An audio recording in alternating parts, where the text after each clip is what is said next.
Joining us now, Gene Munster, Deepwater Asset Management Managing Partner.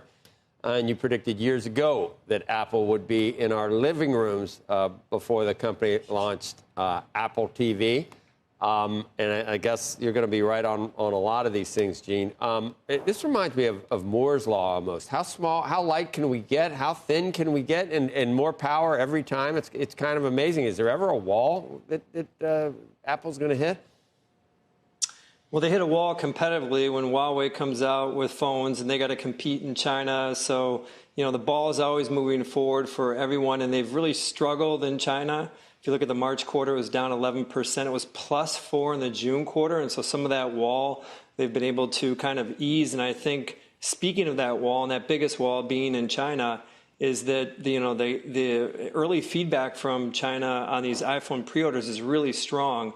We track 8 countries globally in terms of the lead times, and it's averaging 2.3 weeks. A year ago, it was 1.8 weeks. So typically when you see extending lead times, that's positive for demand. But surprisingly, China, the lead times, where they're made, the lead times are about 4.5 weeks, and they don't even have the Air available right now. There's some compliance issues around an eSIM card that Apple's working through. And so I think if you put all of this together and think about kind of these design and the form factors and where this goes, is Apple's definitely taking a leap forward. Early indications are that this is going to be a good cycle, as it should be. And just want to put one more point on why this, I think, is going to be a great cycle. The last time they had a major hardware refresh was back when the iPhone 6 Plus came out. So call it 10 plus years ago. And at that point, the iPhone sales went from up, call it 15% to 56%. What that means is that new form factor that you're talking about, it does have an impact.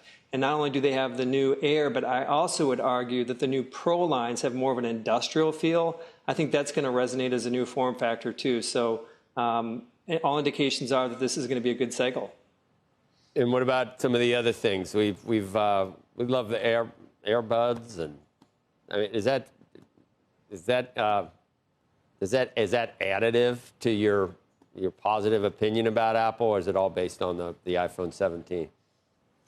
I mean, it comes down to the 17 and then the conversation about what's going on with AI, of course. They don't break out AirPods, but it's about 5% of revenue. It's been flattish more recently. So this new AirPods Pro 3, that's probably not going to effectively move the needle. It has to, the center of the bullseye is on that iPhone business. And so, and ultimately, what's going to happen with AI? I think that's a big part of the conversation. And if I can quickly jump there, Joe, because I think it is relevant to investors, and they'll look at these iPhone numbers that are going to be better than expected. For the December quarter, I think 10% growth is reasonable. The Street's at 7%. Next year, the Street's at 5%. I think 7+% growth is reasonable. But this AI piece of the conversation is going to continue to nag the Apple investment case. I would argue that investors are way too concerned about this. And if you stick with me here, is that next March, they're going to come out with this new Siri. And let's take the case that it falls flat, that it's a total bomb. That would be, the company would be eviscerated, the stock would be down. But I don't think consumers would change any of their behavior, from the living room to the watch to the AirPods. None of that's going to change. There is no really powerful competitive AI consumer device. And so as long as that is the case, I think Apple's got a lot of time, multiple years potentially, to figure AI out. And I think that nuance often gets missed in some of this hyper scrutiny around what's Apple doing on AI. Yeah, I know people that use it, but the only time Siri comes up is like when I bump the phone the wrong way, and it just annoys me. I don't need her whatsoever. Let me ask you this, Joe. She annoys you.